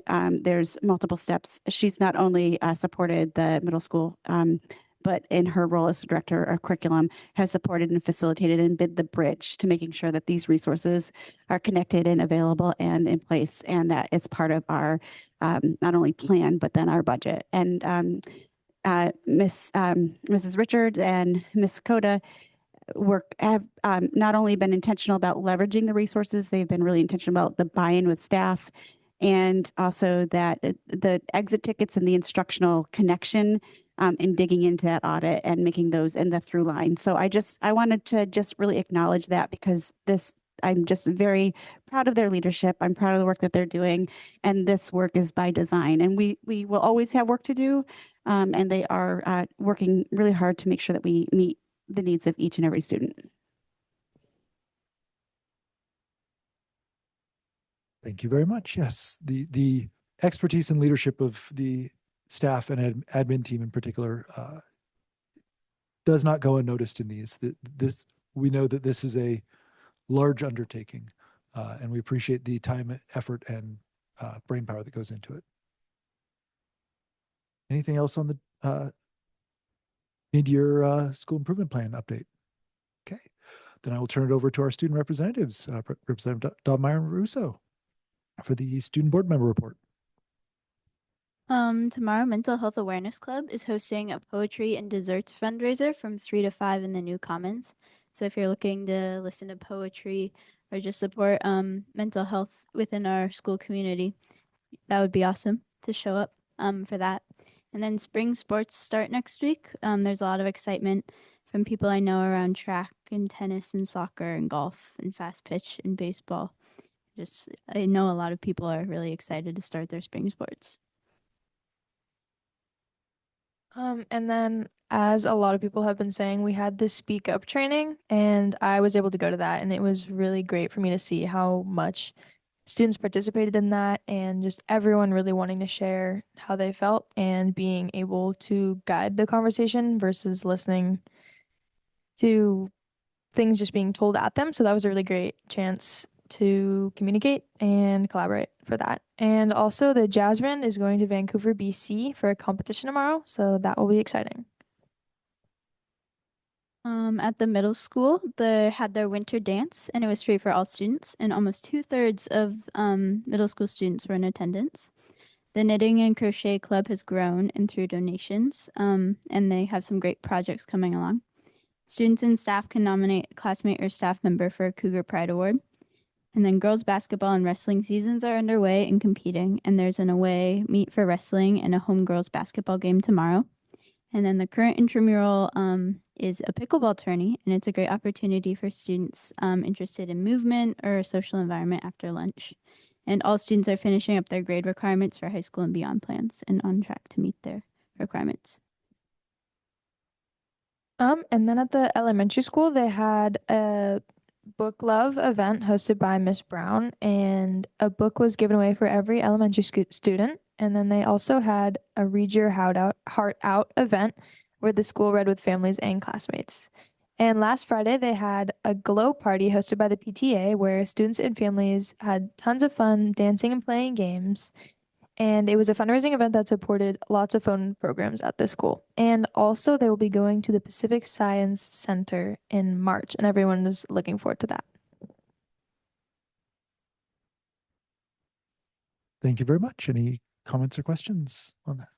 I know that the Glow Party has sold out multiple years in a row, and so I wonder if there might be some conversations about finding a larger venue so that we can raise more money. Because the demand would say it's there.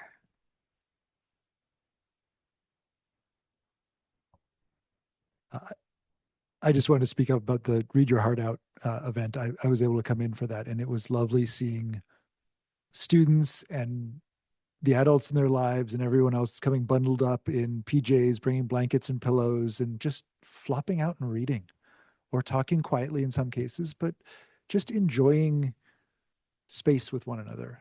And that was a really fun opportunity. So thank you for sharing about all of those events. Okay, we'll move on from our presentations to our consent agenda. This includes all of our normal things and also additional approval of highly capable annual plan and our affirmative action report and the Southwood Middle School 7th and 8th grade nature and wellness field trip to Rialto Beach and Lake Ozette. Are there any objections to approving the consent agenda as presented? Hearing none, the consent agenda is approved as presented. We will move on to public comment at this time. Just a reminder that we have new technology to help with this, and that each speaker will get 5 minutes. And if you need more than that or some other accommodation, please let Ms. Maccaro know. Ms. Maccaro, do we have anyone in person? Please.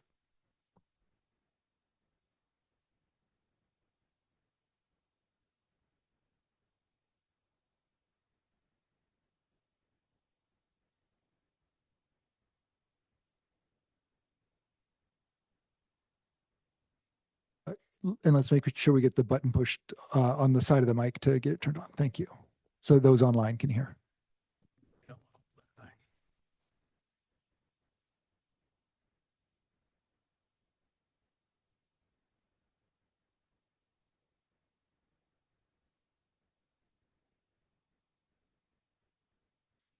To continue, Todd Williams, Langley, representing myself.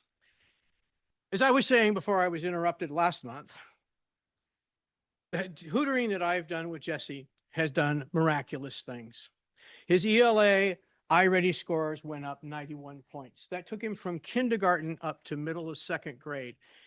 It's conceivable that he could be at grade level by the end of this year.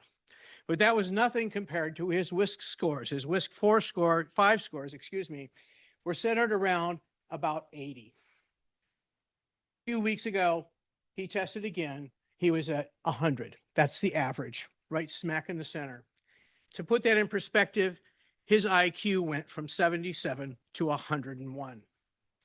This is all due to the tutoring that I did. Just think what would have happened had I been granted the extra 30 minutes in the morning to be able to tutor him just a little bit more. He might have actually gone even higher, Becky.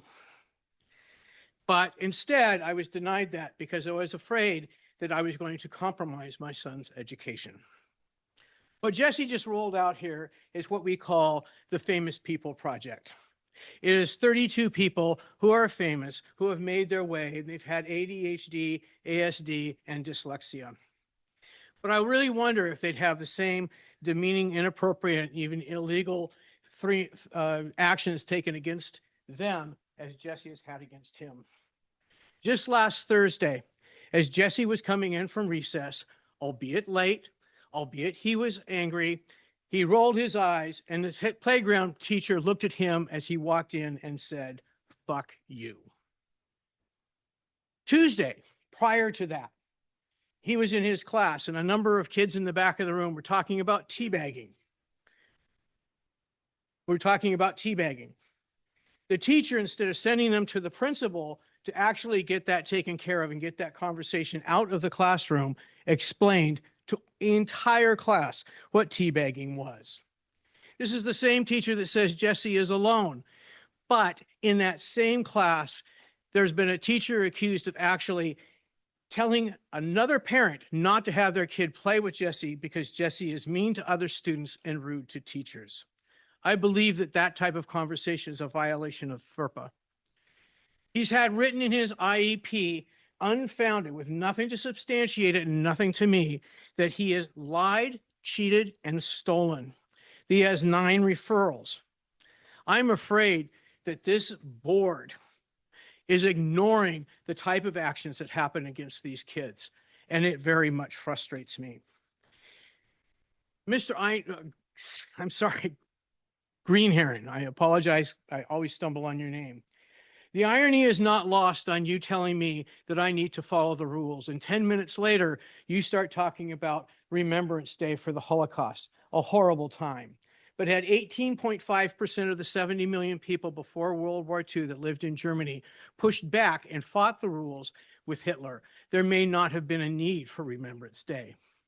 All of the women in this room have the right to vote because a bunch of women a long time ago went and broke the rules. There's women on this board because during the 60s, 70s, and 80s, feminists broke the rules. Where would we be if Rosa Parks didn't actually break the rules? The other civil rights leaders, would they have been able to follow just as well?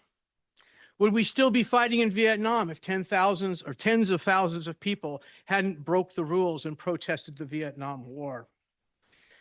Let's not forget that our country was founded.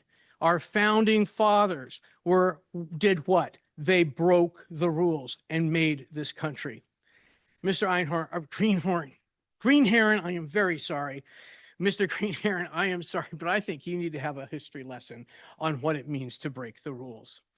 My feeling is the problem is not in those chairs back there. It's in these chairs over here, that you are not sending the correct message to these people, and you're not supporting these people the way that they need to be supported.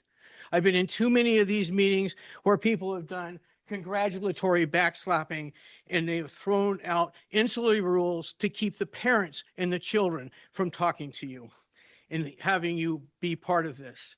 You're not inclusionary. You leave the parents out. There's parents who will not come here because they know you won't listen. Right now, I want you to take a look at what my son has put together in his best of way.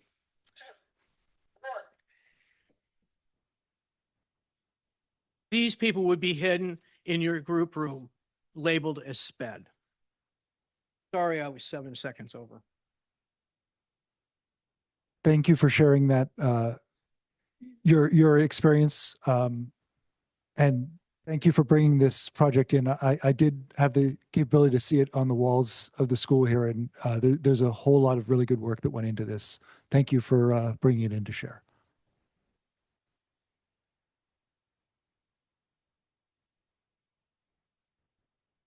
Are there any other in-person comments? Okay, I've got one here from Zoom, which I will read out. Is from Gwendy Gabeline from Freeland. We really need to be careful with the language we use around academic scores. Comparing our districts to other districts that are also struggling in this area can create an unhealthy academic norm for our district. Also, math scores have not always been an issue. Academic scores have been declining for a while, which isn't an issue. I'm glad to hear we are looking at how to fill the gaps where issues have been identified. That is when we will see scores improve. Just like we see in Mississippi, there was accountability put on the students, staff, and parents, and over time scores improved. They didn't just compare themselves to other districts to minimize the issue. Have we looked at what worked in Mississippi? Have we looked what curriculum they used for both reading and math and how they implemented it? I hear they hired a ton of tutors support to get those scores up. We need more manpower to implement new strategies in order to see academic scores improve. Wendy, thank you for sharing the information on what's happening in Mississippi and ways we might improve. I certainly agree that we need to get some more money for faculty. There's nothing else here from online. So that tells me that this is the end of our public comment period. So I will move on to unfinished business. We have one memorandum that was postponed from our last business meeting. Memorandum 252616, approval of the update to South Whidbey School District Policy 5000, recruitment, selection, and evaluation of staff. Dr. Clifford, since we had an ask of you, I'll turn it over to you. Yep. I accept all of the recommended changes. And the WASDA model policy aligned with how we are operating. Okay, I was going to go in and give a brief overview of that, but since we discussed it back in January, but let's see here. So this is mostly wording changes. Do you want to? Sure. Yeah. So the concept of this policy was back around the recruitment and selection of staff. The way the original policy read, it could be interpreted that the board has the opportunity to select and hire and evaluate staff. That is not in actuality the practice of the district. We hire a superintendent, we evaluate a superintendent, and that is the extent of our role in that. So we had a conversation about adding language to clarify that. And we wanted to ensure that it was not outside of what the district needed for liability and protections. And so Dr. Clifford followed that up with council, and as is recommended, she recommends we accept the changes. Any other discussion to be had on this item? Thank you very much. We will go to, do we have student advisory votes on approving this memorandum? Aye. Aye. Thank you. All those in favor of approving memorandum 2526-16, approval of the update to South Whidbey School District Policy 5000, please say aye. Aye. Aye. Any opposed, please say nay. The memorandum has passed. We will move on to our new business. The first of which is memorandum 2526-18, approval of resolution 704, WIAA membership. Director Greenhorn, would you like to address this one as our WIAA representative? Certainly. WIAA is the Washington Interscholastic Activities Association. It's the statewide governing body for sports and other interscholastic activities. In order to compete against other schools that are also in the WIAA, our district also needs to be in the WIAA. Our renewal comes up annually and it's up for a board vote. I urge my colleagues to vote yes on this so we can continue to provide the amazing athletic programs and other interscholastic programs that we provide and give students the opportunity to be student athletes and compete around the state. And I will make my yearly reminder that interscholastics and sports are one of the most cost-effective academic interventions as well. So we should think of them not as a distraction or something that's separate from academics, but part and parcel of our goal to improve student outcomes as a board. Thank you. Is there any other discussion or commentary on this item? Okay, our student reps, can we have advisory votes on this? Aye. Thank you very much. All those in favor of approving Memorandum 252618, approval of Resolution 704, please say aye. Aye. Any opposed, please say nay. The memorandum has passed. And the last item of new business for today, Memorandum 2526-19, approval of the 2026 Chromebook purchase. Shall I turn this over to Mr. Field for commentary on this? We replaced the Chromebook fleet in phases periodically. This is a little bit sooner than normal because we're running into supply chain issues.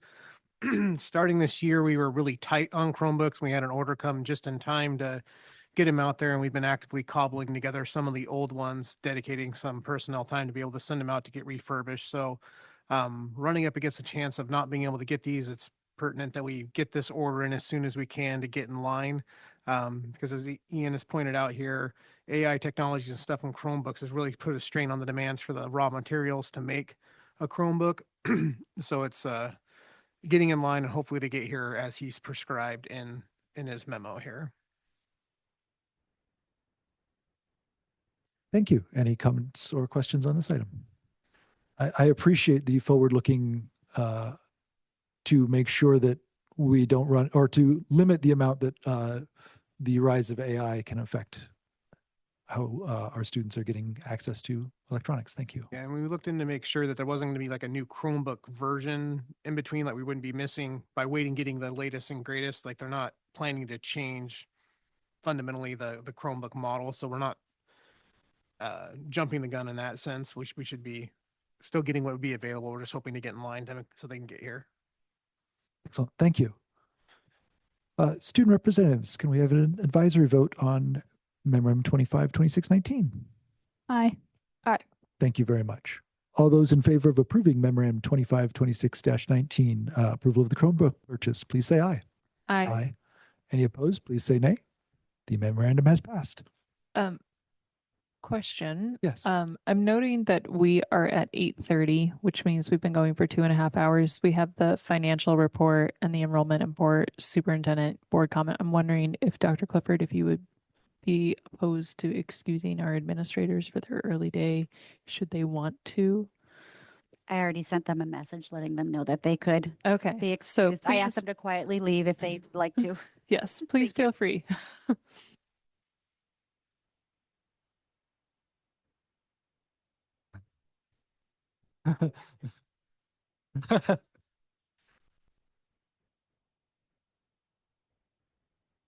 Okay, then we will thank you for that, Director Downs. Very thoughtful and considerate of our expertise there. Mr. Field, financial and enrollment report. Okay. So our enrollment's holding steady. That hasn't changed. The little square graph, the next one, Christy. It's pretty consistent month over month. Hasn't really changed where you're down in sped compared to budget, and we're up in basic ed. So, okay. Here's the graph, just showing that the purple lines are budget, and we're still way above prior years. About 100 kids over budget, about 60 kids over last year. So that's still holding steady in the trending like we always have, year over year comparison. Same information in a bar graph, just different presentation. It jumps out better for folks sometimes in this format. And then this is by grade. Again, nothing's really changed month over month. We just presented every month in this fashion. And then you can see in nearly every grade that we're over our budgeted numbers. So we've kind of picked them up across the spectrum. All right, financial report. 42% through the year, 40% of our revenues coming in. So we're all lined up. Same thing with expenditures. We did creep over our budgeted for personnel costs, but we've added the teachers that we've already discussed in the past. And so overall budget, we're still looking at 93%. So holding strong there. I will note that after our January adjustment, we've picked up about $800,000 more than budgeted with the increased enrollment. In that same swing, you can see that we've spent 102% of our personnel budget by staffing up for those students that have arrived. So it's going to be a little bit of it's not a perfect dollar for dollar wash, but we made the adjustment mid-year and at the beginning of the year to accommodate the students we had on hand. Paul, just for like visual and transparency, do you adjust your temperatures when we get that influx? So like when the 800,000 comes in, do you adjust your thermometer to go back to what like projected versus actual budget expenditures? This is just running off our budgeted expenditures. Yeah. Yeah. So I don't go back and adjust our budgeted revenue and expenditures up. Yeah. That's just reality. We're always comparing what we budget to reality going forward. Perfect. So when we get to the end of the year, we should see our budgeted revenue compared to actual revenue for our basic ed and SPED dollars is where Yeah. you'll see that fall out at the very end of the year. Just for clarity, just because if we're in February and it's showing 102, just so that it's clear and transparent that we aren't spending potentially 130% over expenditures, could you add a little barometer that shows the adjustment and where it puts us once we have the adjustment for the students in there? Is that making sense? It's 8:30 and it's been a long day. You can, why don't you ask for, make sure you have clarification and then we can think about it. You don't have to answer right now. Sure. I mean, I can show whatever difference you want. I'm just not clear because this is showing budget to Yes. what we intend to spend Yes. for personnel only. That's what's in that payroll Yes. column. It sounds like you're interested in revenue versus what we have actually spent. No. No? So, I remember last year at your budget presentation, there was a concern that we had overspent the expenditures without a recognition that we had received funds for that in the February adjustment. So I'm thinking it could be proactive and transparent for us to have something that shows that even, yes, we did overspend what we had because we had substantially more children show up. We received this additional income in a visual representation so that it's transparent. Yeah, and I can work on it. The 102 that it's over, that is just personnel costs. Yeah, And when you which look- is encumbered. Yeah, when you look to the Yeah. column to the left, that's our MSOX cost where we've Yep. only spent 56. Yep, which wiggles around. Yeah. Becky, I think you're getting what I'm saying. I think, I am. yeah. Yeah. Yes, I am great. understanding. Yep. Thanks. Yeah, I'll circle back with Becky and we'll get something in there for our February presentation. When we're not at a 14-hour day.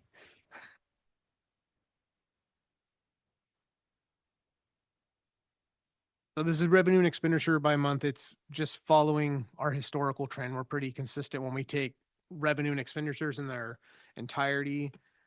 When we go to the next, our monthly revenue, the double peaks when we collect levy collections is consistent year over year. We're slightly bending up in January with those collections compared to prior periods.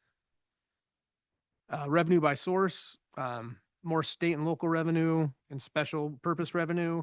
And then that continued decline in federal revenue are starting to kind of belly out after the COVID years where our federal revenue is getting more consistent.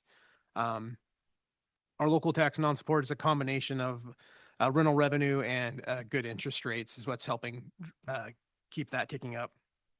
The other financing that's so small, it's surplus stuff that we sold.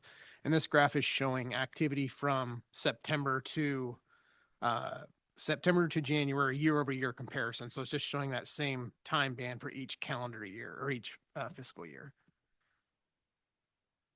Total expenditures, kind of consistent year over year. MSOX jumps all over just from when things happen and purchases come.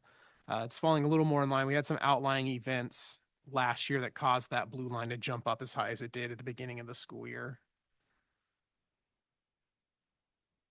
Payroll cost is above. It's not having that dip like we've had in the past because of the staff that we've added. It's kind of caused it to been flat compared to prior years. But we're aware of the staff that we hired. That's why our classified staff has that much bigger jump, is because we've added a lot more classified staff than we had in the past to accommodate the students we didn't budget for. Slide here. Fund balance, it's buried underneath the orange line. We're basically right in the same place we were in 24-25 on a fund balance percentage basis. The statutory required document, and I don't know if this will call out what you're asking about, Andrea, a little bit, not in a graphical form, but just in a physical budget to actual format that has a little more breakdown of where the money and things are coming from. We'll get together and we'll figure out a way to display what you're looking for. Yes, I think if you could make this visual. Yeah, because I can compare what I have budgeted for revenue compared to the sources that now that we have our revised apportionment report.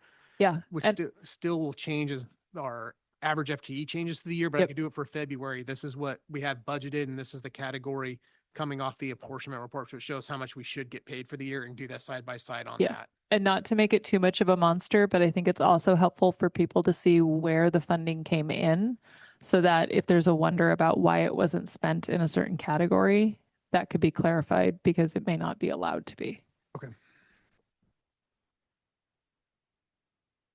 This is our capital project report. I cut off the basically first 8 months because there's this one long straight line just to kind of pare it down to where we're going to start seeing the activity, or that blue line will start climbing up, and at some point it's going to cross how much money we have in the bank. Then ultimately it's going to land right on top of that orange line, which is all the money we've collected for the bond.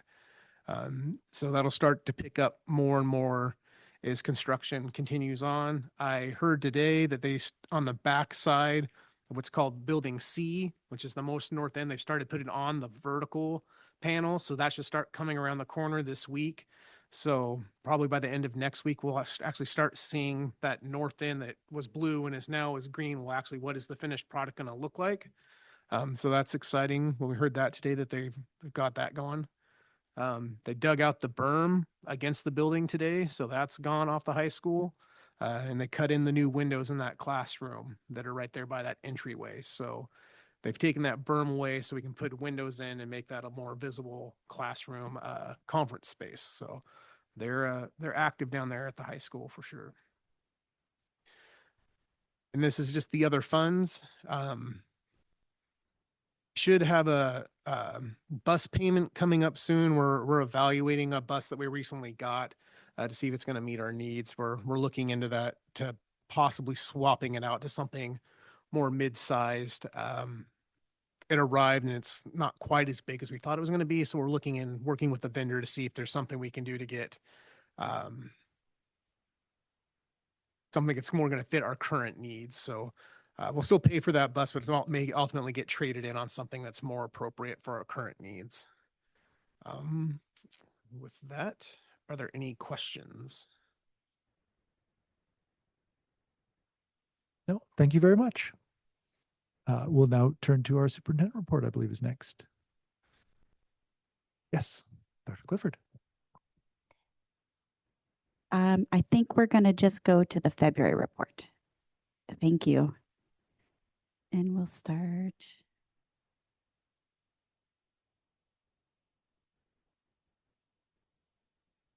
So we can, I always ground us in the goals. This is the same as it was in January, because I am in progress in all of the areas. So it's continued to be in progress. I'm going to move over to the next slide for our updates. I'm not going to speak too much about the legislative day on the Hill, but it went really, really well. I'm hoping that Mr. Director Greenhair might want to share some things. There is a priorities document that we shared. We created a brochure for our legislators. If you want to open that really quickly, both Mr. Field and Ms. Macaro helped to put this together. And it's the priorities that are aligned with WASDA, WASBO, and WASA. And then it shows a little bit of information about our district. And then on the back, it shares the our data showing that our revenues, our expenditures are higher than our revenues. And you can see that there's quite a bit of a jump between our electricity and insurance. So our utilities insurance, that's all. We can go to back to our original slides. So just wanted to share that. I also think it's really like that visual is, I think, a really great opportunity for the community to see what the funding is looking like and why, when we say like there's a significant deficit, like I think that visual is great. And I think the more places we can post that, the more places we can get that out with calls to action of advocate, please, the better. Perfect. Yep. In the future, we'll bring that in. It'll be part of a board meeting where we'll officially vet it through the board. This year, I just shared it with you before we brought it to the hill, and we can get it out in our next navigator. And then there's so many things happening with our clubs, events and athletics. You heard already from our board reps and from our leaders. But I just also wanted to highlight our success at states. That was a pretty big deal. And so just wanted to call that out. And as you already heard about the Speak Up training, this is just a picture of how our students got off campus and they came down to the district office, and when we did breakout sessions with the middle school and then the high school, the middle school went into the little theater of the district office little area. So that was, I thought it was a great day. We have lots of work to do, and our students are really grounded in advocating and in the work and helping us to make sure that we're in the right direction. And I'm really proud of them. So this is an ongoing process. It's not going to be a one and done, and there's going to be a lot of work to come. And I just it is a collective opportunity for student, staff, and families. So, and community. So, instructional and professional development, you got to hear a whole lot of the instructional work that's happening in the professional development, special ed review. Hold on. Back.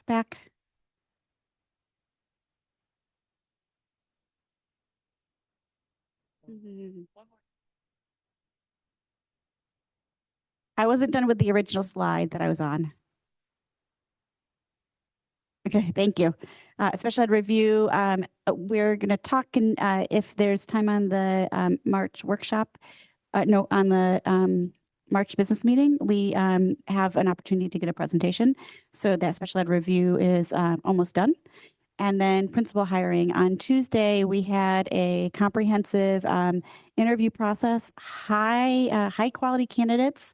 And I'm going to talk about that in the next slide, in a slide up and coming. So I'll give you more information about the principal process in a moment. Okay, next slide. Thank you. All right, I'm not going to go through this slide again, but what I do want to state is that, and I think I already shared this, but we, just like districts across the state, just like districts across the nation, we have work to do. We have work to do, and it is across all different students and identities, and from race, culture, ethnicity, LGBTQIA plus. I listed everything before, so I can continue to say, in every aspect of our students, we have work that we need to do. And so I just wanted to call out that we are taking a very, very intentional stance in making sure that we're doing the best we can to address this and continuing to improve our practice. Our students, a large number of our students put a petition in place. Mr. Patton's going to be working with the students that reached out and talk to them about what we can do to support and continue to engage their voices. And we really want to engage and leverage our student leaders who have been working on the Speak Up training. So I just wanted to name that this is really important work, and this is a collective effort. Okay, thank you, Christy. And then the principal process, I just wanted to say that there are 4 steps in this process. Screening was completed, round 1 interviews. We are finalizing those decisions, and we'll be making calls tomorrow to have our finalists. And the finalists will be coming back next week. And we'll get more information out to the community, but Thursday they will have meet with cabinet and some community members. They will have a community forum. And then the last part of this process is a superintendent interview and the reference checks. And every single piece of information that comes from all of those processes will help to have a final decision on the final candidate, and I will make the ultimate decision. So I'm just wanted to make sure that we get that out. The finalists will be announced tomorrow along with the next steps. Okay. And then I just wanted to remind people about, there's one more slide. Bond work. This was noted in our navigator, but the elementary next week, we're starting on the north parking loop, north side of the parking lot. So this is going to temporarily affect our access to the trailhead from the northeast corner of the site. So we have no parking or use of the grassy hillside on the north parking loop. And then that trailhead will be closed from that particular access point. So folks will have to access the trail system from another location. And then baseball is coming up, and players and spectators will have to access the baseball field through the grandstand entrance and across the track and field areas. The field is not accessible by foot or by vehicle from the North Drive. Okay, and that is my update. You also received a report. I did have just a quick, wanted to check in on the North Loop since it's something I deal with most days. That there will be communication with parents about alternative parking locations if we overflow this parking lot, as we often do during parent pickup and drop off. Yes, we will get communication out, and thank you for the clarification. Thank you. Okay, board member reports. Are there any anything board members would like to comment on? Since Director Jackson isn't here, I'll give a recap of our Day on the Hill last week, which thanks to her for organizing it, and thanks to Dr. Clifford for putting together those materials and working with her staff on that. Yes, I'm getting there. Yeah, and then also especially to Student Rep Russo, who spoke so amazingly from the heart about the impacts that a lack of ample funding are having on her personally and family and the district and what she sees as a student. It was just, yeah, it was really powerful to be able to see the looks on our elected officials' faces while you were speaking from the heart. And especially when we had both representatives in one room at the same time, because they take up a lot of air in their room. And so that was, that was especially amazing to see. Yeah, that's, I think it was a successful outing to Olympia, both in terms of the advocacy we did, being able to sit in and support testimony about some relevant bills, and then also just getting exposure to the Capitol grounds. Thank you very much. If there are no other reports, just to note that our next 2 meetings, we're intending to have a committee report for the workshop, and then you mentioned the special education report already for the business meeting. With that in mind, we will close the public session and move into executive session for no more than 1 hour to discuss employee performance review per RCW 42.30.110(1)G. No action will be taken, and we will adjourn after we leave executive session. Thank you and good night.